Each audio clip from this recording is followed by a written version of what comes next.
This next performer is returning to stand-up comedy after a 10-year absence. Please welcome Larry David.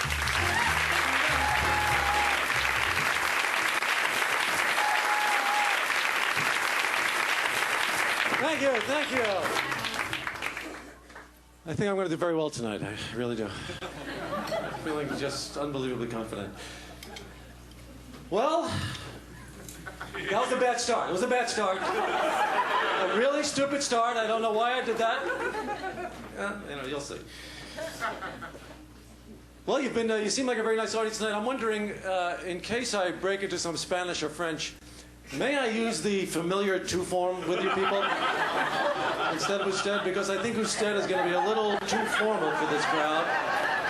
I feel already I've established the kind of rapport that I can jump into the two form with you. That quickly. I'm taking a two liberty with you. I'm going to use the two form, and that's it. You can't talk me out of it.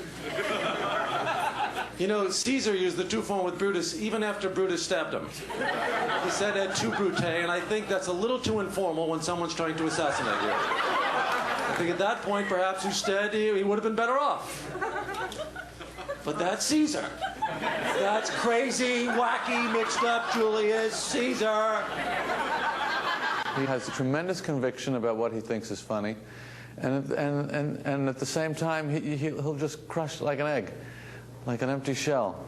It must have been very, very stressful to have grown up living next door to Jonas Salk's mother, I would imagine. You know, you got this woman, and every day, same thing. Estelle, did I happen to mention that my son Jonas, who your little Stevie never let play in the games or stuck him in right field, who never went out with the girls and wasn't athletic, did I happen to mention that he discovered the cure for polio? My little Jonas! Polio, he's mine! I love him! My Jonas! One thing about Hitler that I admired is that he wouldn't take any shit from magicians, you know?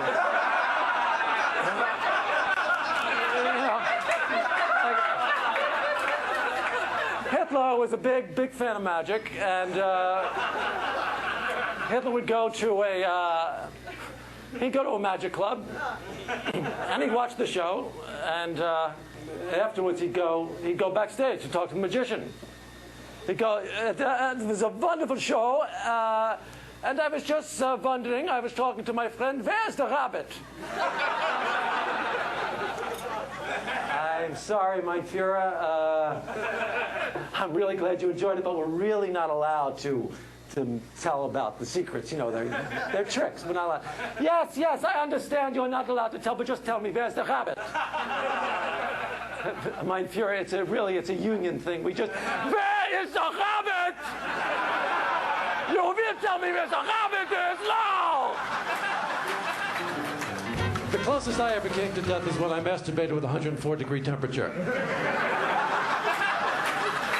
I had the flu, and I was sweating. I was under the covers. I was shivering, and the sweat was coming down, and I couldn't even raise my arm hardly. And all of a sudden, it started like to drip down, and I'm dying here. And the next thing I know, boom, boom, boom, you know. And then, oh my God, I thought I was dead. I saw the white light. I started drifting toward the white light, and then there's my uncle going, "Oh my God, you're a disgusting animal. What the hell's the matter with you?" This is actually a great time for me to cheat on my wife because of that whole Clinton scandal, you know, because she was such a staunch supporter of the guy that, you know, what is she going to say?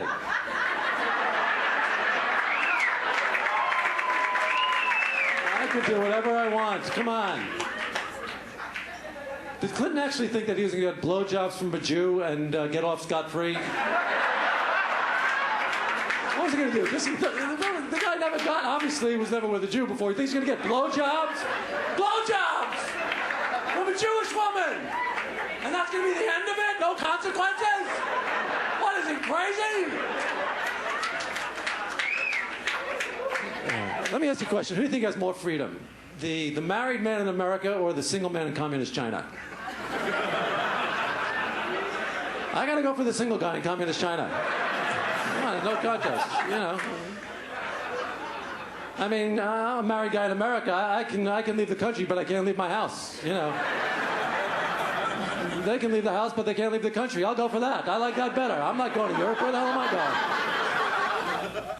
It's a good thing they didn't have answering machines when they were trying to form posses, you know? Because everybody would be screening. You know what I mean? Larry, this is Sheriff Robbins calling. We're getting a posse together this afternoon around 2:30. We're going to meet by the old Red Barn. Geez, we sure appreciate it if you can. Sure appreciate it if you can make this posse. So we're kind of short on guys, and we only got about 3 or 4 guys, and shit, we can really use you. You know, we're going to be going after the Fontanado gang and some tough motherfuckers, boy. And you better bring some warm clothing. It's going to be cold out there. It's colder than shit out there, and we're gonna be gone about maybe about 6-7 days. So you know, stock up and. That Fontanado guy, I got to tell you once again, they're tough. So I sure hope you can make it, and I hope to see you out there.